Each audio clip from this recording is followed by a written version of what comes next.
Oh, my wicked wig, Joy Weave. It has been a very busy start to the fall for the prized weaver at MSNBC. For most of us, fall is the beginning of the best time of year. We can finally go outside again without feeling like we're baking inside of an oven. Holidays are coming up. Football season has begun. For us normal people, we wake up in the morning in better moods, breathing that crisp fall air as we drink our morning coffee.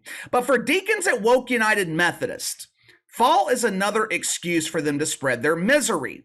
They cannot stand to see us normal people happy. They don't like the holidays. They don't like seeing friends and families getting together. Those are super spreader events. What are these people thinking? Do they not understand that they're spreading the COVID? Obviously, the deacons don't like football. That sport is barbaric. Those evil white owners making billions of dollars off the backs of slave labor. If making millions of dollars every year is considered to be slave labor, go get me an application. And the fall weather, forget about it. Fall weather is the antithesis of everything that they believe. Kind of hard to convince even the most naive people that the earth is at risk of spontaneous combustion at any moment when it's 60 degrees outside. But you can make a strong case that the most vile, hateful, arguably, the most evil deacon at Woke United Methodist is the wicked wig of the woke, Joy Reid. And you don't have to take my word for it. Here in a few minutes, I'm going to show you an example of Joy Reid admitting her hatred herself. You know, I really don't understand her fascination with hating Donald Trump. Orange Man bad. With the assistance the Orange Man gives her in the ratings, you would think Joy Reid would be one of his biggest supporters. Instead of having a wig covering the baldness, our bundle of joy should be wearing a MAGA hat. August 24th, Joy Reid was given the opportunity to show supporters of the Trumper that maybe, just maybe, she could provide unbiased coverage of Donnie Trump, if not for just one night. MSNBC, they've got an audience of around 1.2, maybe 1.3 million people that they're going to watch the network regardless. Now, the vast majority of that number, they choose to identify as shitfucks. But there are special occasions when there are major stories breaking about someone like Donald Trump. In most of those cases, the stories are 100% fabricated. They're nothing but media creations like that Russian collusion hoax between Donnie and Vlad. How long did that hoax go on? 2, maybe 3 years? For 2 or 3 years, they claimed that the Don was colluding with the Vlad, when the entire time, it wasn't Trump that was colluding with Vlad Puder. It was one of the platinum members of Woke United Methodist colluding with him, Bob Greiner.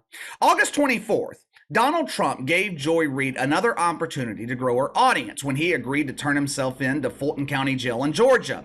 Obviously, the 1.2 or 1.3 million regular viewers of MSNBC, they were going to tune in to watch the coverage. That was premier wanker spanking material for them. But the Trumper, he delivered an additional 2 million viewers to Joy Reid that night, bringing her total audience number to 3.2 million. Now, to my knowledge, that is the highest rating ever recorded on that show. Just think about that for a second.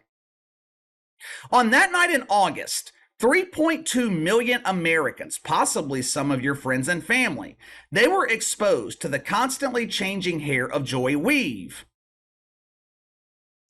The vast majority of that number, they were not regular viewers of MSNBC. Just like we talked about yesterday with Caitlin Collins, Katie Roo! This was Joy Reid's chance to grow her audience. This was her chance to maintain some of those 2 million people who were tuning into the Bruja's lair for the very first time. So, how did the Wicked Weave perform? How many of those 2 million remained with Joy Reid over the next few weeks? Over the summer, Joy Reid was averaging around 1.3 million viewers. She peaked during the month of August with a strong 1.5 million. Now, that was great news for the Bruja. It was terrible news for those of us who prefer to breathe air that hasn't been poisoned with toxic mouth farts. There have been rumors circulating for quite some time that executives at MSNBC, they were thinking about parting ways with Joy Reid. Now, in the media, parting ways, that is the politically correct way to say your dumbass is fired.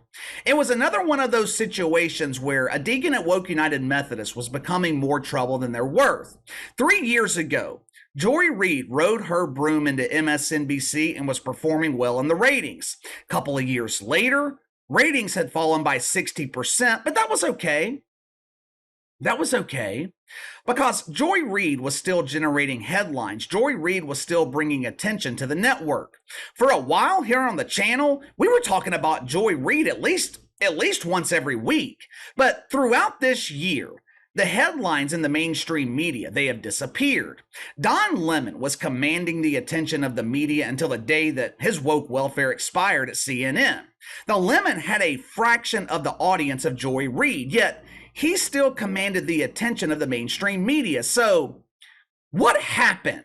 How come Joy Reid is being ignored? How come her radical conspiracies and fraudulent fairy tales are no longer capturing the attention of the media? If I had to guess, it's because the myth of mythical racism has been disproven.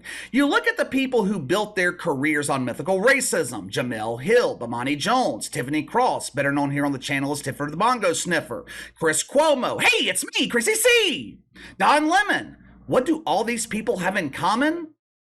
Well, Casey, they are qualified for the status of huge embarrassing failure. Yeah, that's true. But besides Chris Cuomo, they are all unemployed in the media.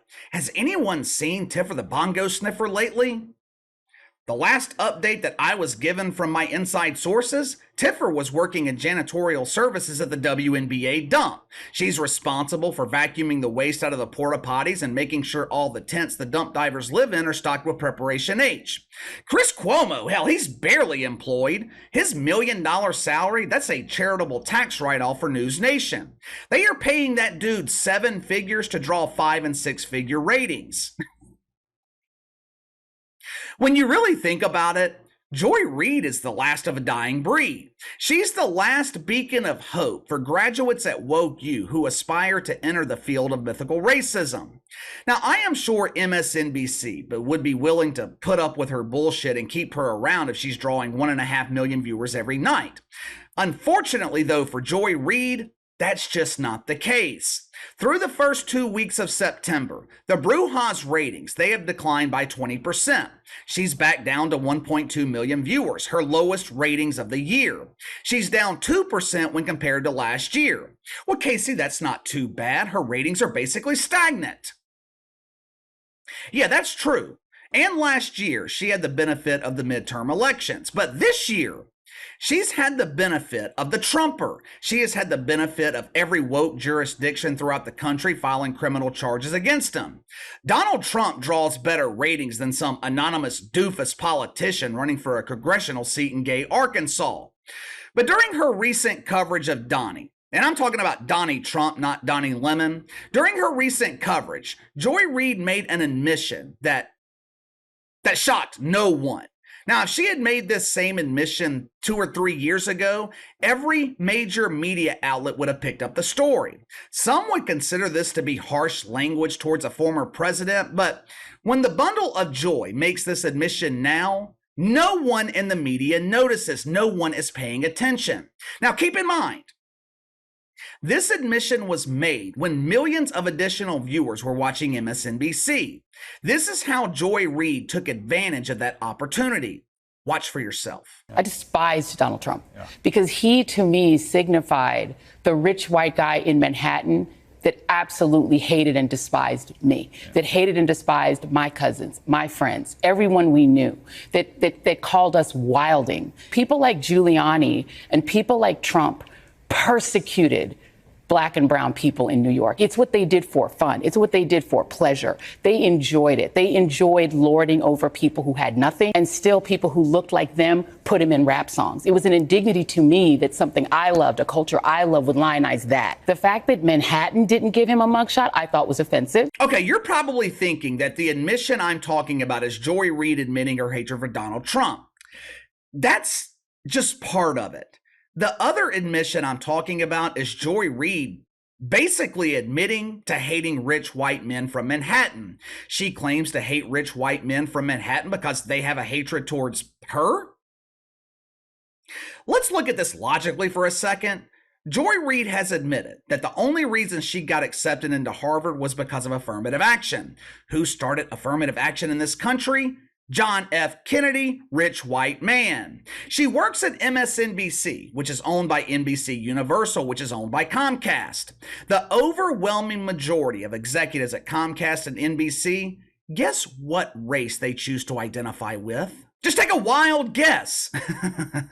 Rich white men. The man sitting next to her in that clip that I just shared with you, his name is Chris Hayes. Chris identifies as a super nerd and enjoys apologizing for his white privilege in his spare time. Chris Hayes also happens to be a rich white man. According to the logic of Joy Reid, all these rich white men hate her, which is why she hates them, even though she accepts their woke welfare and their scholarships to Harvard. That logic doesn't make sense to me, but what the hell do I know? I'm not a shit fuck. Joy Reid actually made a point that destroys her entire narrative with Donald Trump. For 7 years now, Trump has been accused by the media of mythical racism. But if you go back in time and you look at the culture of hip hop before Donald Trump entered politics, he was actually celebrated by black people. There are hundreds of rap songs that mention Donald Trump in a positive way. He wasn't vilified in that community until he ran for president. He wasn't vilified until people like Joy Reid convinced millions of black people that Donald Trump was a racist. Now, why did she do that? Joy Reid did this to boost her own media career. It had nothing to do with racism, everything to do with her own personal financial gain. That is what people do when they lack talent. That's what people do when they're not relatable enough to build their own audience. They create a gimmick and they run with it. I don't understand how 1.2 million people watch Joy Reid every night. I will never understand the appeal of watching someone who you know is lying to you on a nightly basis. But give me your thoughts. Joy Reid sees a 20% decline in ratings after being boosted by her enemy, Donald Trump. She also admits to hating Donald Trump because he represents the rich white men who supposedly hate her. I don't understand that logic. If I had to guess, most rich white men, they don't care enough about Joy Reid to feel anything towards her. How does Joy Reid have an audience? And the thing is, her audience consists mostly of older people, people over the age of 55, people who are old enough to know better. I don't understand how she has an audience, but maybe you do. Let me know. Sound off in the comments below. Like, subscribe, share the video. I appreciate your support. Follow me on Twitter at KC_BTL84, and I'll see you guys later.